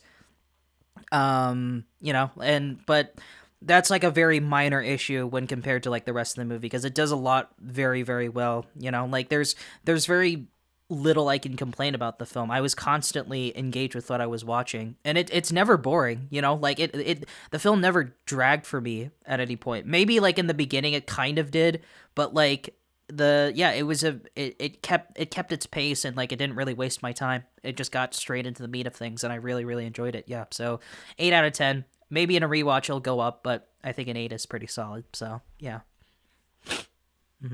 Yeah. Alrighty. Cool. Cool. Questions, man? Yeah, let's. Glad you enjoyed it. Yeah, I'm. Thank you. Yeah, Yeah, like let's Jules said, quickly- I'm glad you recommended this too, because now I finally get the chance to see it, and yeah, I'm very satisfied. So yeah. Cool. Yeah. Anyway, questions. Let's do it. Yeah. Questions. How much time? Okay, how I much only time have before you 3 found yourself? here. Yeah. Yeah. I only have 3, so yeah. Okay. Okay. Question from Robert. Have you ever made or been in a movie? Yeah. Cool. I mean, I've made short. Technically, stuff, I've made not very short good. stuff, but it's like, yeah, it's like not really like I've never been in a anything. film. I've been in a film before. I've been really? in like a. Film. Yeah, okay, it's not really a film, but I've been in an extra in like certain scenes on the History Channel. Oh, okay. Which one? Yeah, Like Ancient Aliens or I something? can't remember what the show was called, but like, Was it Pawn Stars? no, I can't remember, but it was like they were shooting like a Native American kind of thing, and I was just one of the okay. like a wagon kind of thing, like wagon cowboy kind of shit. Oh, And I was just one wow. of the extras that awesome. just had to walk around like in the things. I don't know if I ever made it on screen or not, but How old yeah, were you when this happened? I was so young. Oh, I was so wow. young. That's Yeah, really so that's cool. funny, Yeah, too. I'm jealous. Yeah, Jesus. Oh. Yeah, and I've been in an extra in a bunch of like commercials and stuff. But yeah, like I haven't been in like a proper film. I've held an Oscar before though. Which I've held a legit Oscar. Which one? The Oscar for My Octopus Teacher. Oh, yeah. You were telling me about this. Yeah, I'm very, very jealous. Yeah, Yeah. I've held the Oscar that they won for best documentary. Mhm. How did you do that? Because I met the color gradist of that film, and he had the Oscar in his office. So I was like, oh, cool. Okay, I'm gonna hold this. Yeah. Awesome. Yeah. They heavy? Yeah. Yeah, you can say, yes, I was the Oscar kind winner. of heavy. I was the Oscar Yeah, I won winner. I won an Oscar. Yeah, see proof on my Instagram. Yeah. But yeah. Mm-hmm. But Yeah. yes, technically I've made stuff, but like it's not legit or good enough. It's like just dumb stuff you make as a kid, like. Yeah. Oh yeah, I made a short for my media class last year. I had to make a short film that was just like production of it was like such a nightmare because like no one was organized, and it was like it was more production hell than like Apocalypse Now basically. And we finally got Oh, it wow. done, sort of. We finally got it done sort of. And then on Okay. like the second last day of class, I found out that it was going to be shown at the final assembly, and I was like, Oh, no. fuck that, and I skipped Yeah. and stitched the assembly. Oh, Yeah. wow. Yeah. Yeah. Don't know that. That's right. Yeah, I made That some... reminds me of something. Oh, no, go ahead. Yeah. Hey, you can go. You can go. Yeah, I made shorts in college. Not particularly proud of like most of them. Most of them kind of fucking suck. Yeah, but I was just kind of like, I've always wanted to make shorts as a kid, and I never got the chance because my parents wouldn't ever buy me a camera to do stupid shit like that. I guess I always had my phone. On my iPad. Yeah, I guess I always could like film it on my iPad, but none of my friends were like that into stuff like that. But that's the great thing about college, you know, you find people who are just as into that as you are. And my very first short film was such a fucking disaster that like the number of crew members went down from like 8 to like I think 3, including me.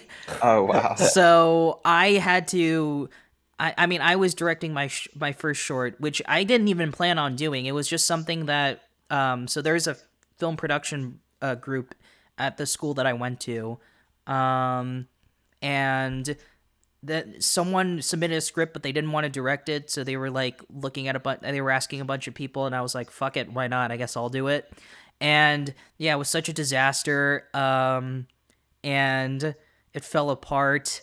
And I basically had to do most of the work by myself, and it was so exhausting, and it discouraged me from like wanting to direct stuff again, or at least like not direct stuff that I wrote, because like by the time that I was able to get some of my writing stuff out there, because I can consider myself a writer more than a director. Not that I'm good at either, but like I like writing more. So like when I got to make a mini series in college, I was mostly focused on writing. I directed like 1 or 2 episodes, but then I let like other people direct other episodes because I didn't want all that work as piled up on me.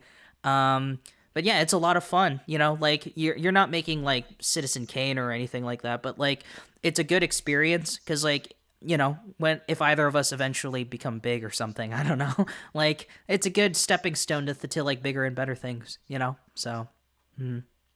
And fun fact. Writing shorts. Yeah, fun fact. My school's library, that was a scene that was filmed for the first Divergent movie. It's Oh hell yeah! yeah, Ah. yeah. I mean, this was before I went to that school because I was 14 when Divergent came out, and I wasn't in college yet. But they filmed my so I don't remember. What was the clan that was like all smart people or whatever? That was like the fucking Slytherins or whatever of Divergent. What were they called? Erudite or some shit like that. I have no idea. Yeah, okay. Well, whatever. It's like I don't know. it's like the fucking like bad the Slytherins of Divergent. It was a group there, and like that's where like Ansel Bad Elgort. people. Yeah, that's where Ansel Elgort was at too. And when Shailene Woodley finds Ansel Elgort in that one place, that scene where that scene takes place, the place where that scene takes place is my library at my old school, and I always found that really, really funny and entertaining. So yeah, that fun That fact. is funny. Yeah. So. Cool. Yeah. Okay. So next question. Next Or- question. Cool. Next question. This is a fun one that I don't know if I should be asking because Jasper's in the other room. But anyways, kiss, marry, or kill between Scorsese, Spielberg, and Kubrick from Ponzu. Yeah. Why'd you say kiss? Isn't it fuck, This marry, is kill? a no-brainer for me. Yeah. Question says kiss. Okay. So that's what I'm asking. Okay, alright, yeah. Okay, well, this is a no-brainer for me then. I will kiss Kubrick, marry Scorsese, and kill Spielberg. What did Spielberg ever do to Wow. you? Jesus. Made I Ready would Player One, kill so- Kubrick because he's already dead. Oh, then- okay. And then kiss Scorsese because, whatever. And then marry Spielberg because Spielberg is racking in the big bucks, okay? Oh, yeah, I Like- guess so. Yeah. Oh yeah. But Scorsese You isn't see? exactly poor either, though. Like, let's not say Scorsese Yeah, is poor. but like... Then- yeah, but like, then I could, Spielberg's probably gonna croak soon, I can like take that, Yeah, you can- get that inheritance. Scorsese probably won't be able to afford a No, I'm yacht, joking, I'm but Spielberg joking. probably could buy you a yacht if you wanted to. Yeah. Well, then I can like direct a Jurassic Park movie, I can go produce that shit. Oh, and that pays for the yacht, I yeah. can have input. Yeah. Yeah, with Spielberg, I can do all that. Mhm. Yeah, you could just direct the Right, next marry- Jurassic yeah, if I World if you marry- want to. Like, clearly no one gives a shit about that franchise anymore. You could just ask Spielberg, hey, can I direct the next Jurassic World? Sure, fuck it, why not? Might as well, so... Yeah. hmm But yeah, what were you saying, Jules? Did I interrupt you? I'm sorry. I would if you had to marry Kubrick, so then I could inherit all of his stuff. Mm. I could inherit all his Inherit the Props. Overlook Hotel. Yeah, yeah, exactly. I Could stay at the Overlook Hotel. For You free, can but, inherit- like, I am Stanley Kubrick's husband. yeah, you can inherit the jockstrap that Malcolm McDowell was wearing in Clockwork Orange, so, yeah. Yeah, exactly. But I would also, even if Kubrick was still alive, I think I would still kill Kubrick because he just seems like the shittiest dude out of all of them. So, Yeah, yeah. I love the But he guy, was a so... genius, though. Yeah, he was a genius, yeah, so... Yeah, he had. He was a some genius, flaws, but, though. he was still an asshole. Yeah, he did not. Shelley Duvall did not deserve the shit that she got. Like as much as did not deserve that. yeah, like as much as I love Kubrick, A lot of the people yeah. under Kubrick didn't deserve the shit that they were handed Yeah. to them. But yeah. That's fair. Yeah. Yeah. He got it the worst though. I guess. Yeah. I guess I just copy Luca by that logic. Yeah. Kubrick's already dead, so I'll just kill him again. I guess. Yeah, Evil Dead him up and then kill him again. Yeah. Like... And then kiss. So I can meet him and then kill him again. Yeah, take a pic, Yeah. kill him. Get a selfie with Kubrick. He's never been alive in my lifetime. Yeah, doesn't matter. it's I'll just be bothered doing me. him a favor by killing him again, ending his misery. Yeah, I'll just meet my idol. Just ask, I like, mean, "Hey, I if got a we brought question him back about to The life and Shining." he saw the world today, he'll probably kill himself anyway. Yeah. He'd be like, oh, fuck this shit. Yeah. Like, Dead was fun. Like, yeah. I don't want to deal with this shit anymore. I was fine with the fact that the Illuminati killed me. Yeah. I don't want to resurrect Kubrick when I could just resurrect Philip Seymour Hoffman. Imagine if we resurrected Kubrick and then showed him Eyes Wide Shut and then he fucking hates it. Oh, yeah, that's true because he didn't get to. He didn't get to finish the film. Disputed whether it was. He didn't do the final edit. Yeah. Yeah. So like, Yeah. who knows? Like, if That he would be so funny. if he did the final edit, like Eyes Wide Shut could have been a completely different movie. Like apparently it wasn't his choice to because apparently the woman with the mask and the titties that was voiced by Cate Blanchett, but he didn't approve of Cate Blanchett voicing the character because he was dead and he couldn't physically approve that decision anyway. So like who knows? Maybe would have gotten rid of Cate Blanchett's voice and replaced it with a aging Shelley Duvall. I don't know, So like who knows? Yeah. So yeah, kiss Scorsese and Yeah, then well, marry What Spielberg. if, yeah. what if he saw the Shining scene from Ready Player One was like, Yeah, that would have made him Use want to kill Spielberg as himself the again. Yeah. or he saw AI artificial intelligence. I wonder how he'd react to Doctor Sleep. Oh yeah. Yeah, I wouldn't care. shitty. He didn't really care about 2010. Yeah, that's fair. Yeah, It's which just like whatever, I don't blame him because Check that out. 2010 was an insufferably boring movie. I hated that film. So, yeah. Yeah, maybe I'll recommend it on the Yeah. podcast one day. So, No, please You don't. literally I just said it was refuse to watch it. insufferably and boring. yeah, So but why would you do that? so that I you will guys ref- can I will actively refuse to watch it. so that you guys can I've share already my seen it. pain. That's just how all this works, right? You know. already shared your pain. That's no, why I no. recommend bad movies because it's like if I'm gonna suffer, like I might as well drag you two along with me. So yeah, Wow. I only recommend good stuff. you say that, but then you also Damn. recommended Bone Alone. So Yeah, that was. I have the theme. best track record. yeah, Luca does have the best track record. we of can banging. consistently rely on Luca for not bad movies. So I kind of want to keep the track record, but when we introduce a theme, I might fuck it up. But we'll have to see. We'll yeah, have to see. we'll what see. happens. We'll see. Yeah. So anyway, Okay. Just last sounds question. like the question. positive Yeah. when it comes to fucking up. hmm Yeah. Last question. Yeah, my last question. Yeah, I forgot to ask this last time when I was kind of like on a kick of 2022 questions. hmm But just what are some of your favorite posters from 2022 films? The I whale. thought that would be easier to narrow it down than favorite posters ever. But yeah, let's just do 2022, and maybe we can come back to favorite posters ever another time. But yeah, Really like the. Oh, favorite posters of all Really like the time. poster for Everything Everywhere. no, just from 2022 movies. Oh, Just okay, okay, 2022. yeah. Yeah. 20. Sorry, Jules, what did you say? I was gonna say the poster for Everything Everywhere All at Once. I really like. Yeah, I also love that. There's that one that's really good. Yeah. I love the Poster for Nope as well.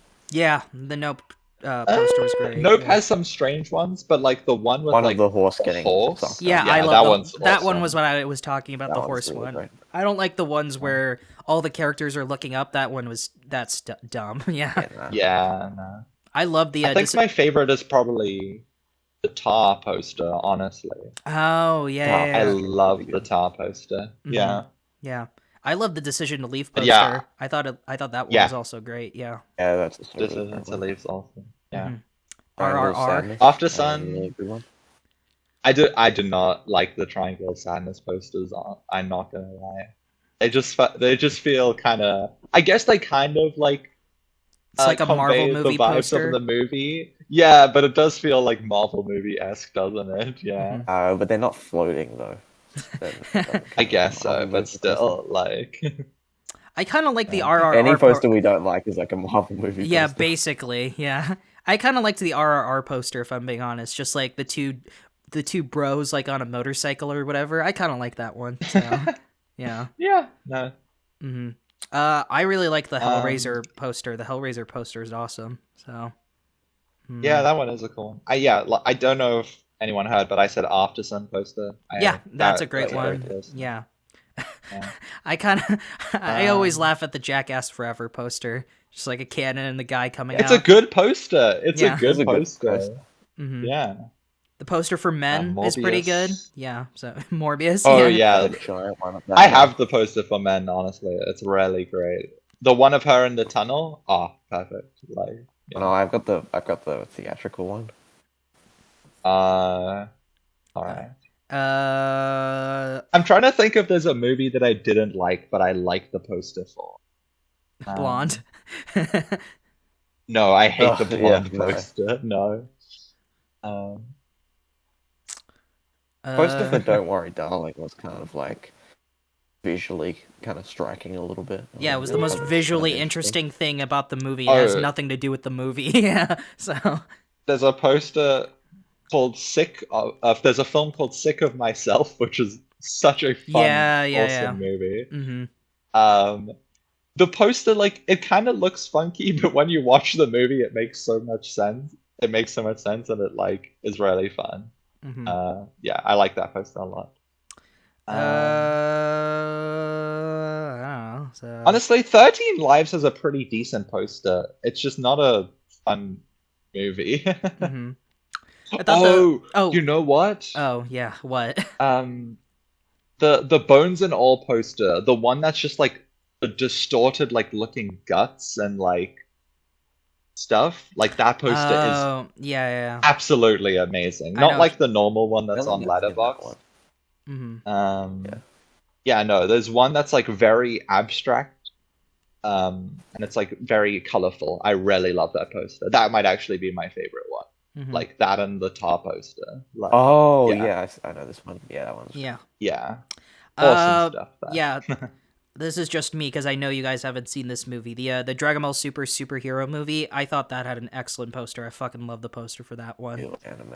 Yeah. So. Oh yeah, that's cool. Yeah, you guys are like, I don't care. Yeah. Yeah. So you guys should. I mean, I guess it doesn't matter if you don't watch Dragon Ball, but the Dragon Ball Super movie was like genuinely excellent. Yeah. So. What I've seen from Dragon Ball is Dragon Ball Evolution. Yeah, and that was because of me. That's not even a joke. No, I know. I that was the thing that I did. Yeah. Everyone keeps telling me the X and Pearl posters are good, but I don't even like those posters at all, if I'm being honest. They're just very fun. mid. Yeah, so. And some are just so fucking lazy. Like, I'm looking at the, like, the Black Phone poster, or, like, Emily the Criminal or some shit, and it's just, like, the characters' faces. Like, wow, that's so cool. You know, like, even with Whale, like, The Whale, like, is a movie I love, but I hate the poster for The Whale I so hate fucking yeah, much. no, Yeah, that poster's Yeah, awful. that is a Yeah. terrible poster. yeah. It's like... Yeah, no. It's like the person who was supposed to make the poster just like put this as like a thumbprint, just like, well, we'll just put this here and then we'll just think about it later, but then they forget about it until the due date and they were like, oh fuck, like I forgot we were supposed to make a poster for this. Fuck it, let's just use this like picture of Brendan Fraser that I just use as a placeholder and make that the poster. That's just what it felt like, you know? So They Yeah. touched it Yeah. up to make him like look less ugly in the original poster. oh yes, because that was the main takeaway of the movie. So Exactly. yeah, so All right. I think that we Yeah, answered that there's question. that. Yeah. Another day, another Okay. dollar. Yeah, it's Jules' turn now. Yeah. Take it You away. guys have to All right, pretend like we Jules. didn't plan this in advance. Well, to be fair, one of them we So I planned in reckon- advance, so I don't know what the other thing you said you were gonna Oh, yeah, recommend. so- Yeah, so The movie one of the movies I'm recommending, you guys have to act surprised, is James Cameron's Titanic. 'Cause, What? that, yeah. Whoa, we totally didn't plan this so we can go watch it in theaters. Yeah. Yeah, because it's being re-released to theaters. The other movie that I want to recommend as a double feature is the 1958 movie A Night to Remember, which is also about the Titanic and is considered like Oh, second okay. best one. the second That's best fun. Titanic It's, movie. it's considered more historically accurate. A Night to Remember. Okay. I've never heard of this film. Yeah. It's free on YouTube, so I've definitely heard about it. I just haven't seen Wait, it. which one is it again? There's the 1942 one and there's the 1958 one. Which one are you talking about? 1958. Okay. Okay, all right. Yeah, I've never heard of this. I don't know anything about this. Yeah, yeah, sure. Yeah, this might. Yeah, this does make a pretty nice double feature. The historically Yeah, accurate. no, that's awesome, Jules. Yeah. Yeah, you thought I was gonna recommend Titanic too. Like the Honest to shittiest God, London movie. I thought that's where things were going. I thought you were gonna recommend two James Cameron movies. Honestly, I thought you were gonna do like The Abyss or something like that. Mhm. I would like to Yeah. talk about The Abyss at some point. Yeah. I was considering the Poseidon adventure, but then I was like, nah. I think we'll just do the Titanic movie. We should do one of those Alrighty. like non-Terminator James Cameron movies at some point because I would also like to talk about The Abyss and True Lies at some point. Even though I didn't love True Lies, I think that would make a nice conversation. So, yeah. Cool, great. Yeah, if you don't want to be spoiled for Jimbo Cameron's Titanic, fucking whenever it came out, and A Night to Remember, the other one, 1958, directed by... God, I forgot already. Hold on, I gotta look it up. Well, whatever. Whoever directed that one. I'm sorry. I'm tired. Roy Baker. Yeah, that guy. Watch them. We're gonna spoil them in our next discussion. Yeah. In the meantime, yeah, great picks. I was gonna the re-release for Titanic came out for me this weekend, so I'll probably go see it tomorrow or something. Yeah. I'm going to see it on Tuesday. Yeah. Apparently, Paid it's only in 0 3D, which sucks because like I understand something like Avatar being in It's not 3D. in 3D for me. Oh, really? Because it's like it's only in 3D for me, and it's like I don't want to sit through like non-visual shots of 3D for like 3 hours because I forgot how long the movie was, and I was like, Jesus Christ, yeah, like 3 hours and 16 minutes of people sitting around and talking. It's like, wow, like so visually interesting. I mean, you know, it's a good movie, but I don't want to watch all that in 3D. So, but that's like a me problem. I'll figure it out somehow. So, yeah. All My right. cinema are assholes. They only listed one screening, which is like at 7:30 at night on a Tuesday. And then the day after I got my ticket for it, they listed a screening at 2:30 in the afternoon on a Sunday, and I was like, oh my god, you fucking assholes. Yeah, that's Hollywood for you. So, so yeah. Well, thank you, everyone. Bye. Cool. Yeah. Thank you, everyone. Bye. Bye. Bye.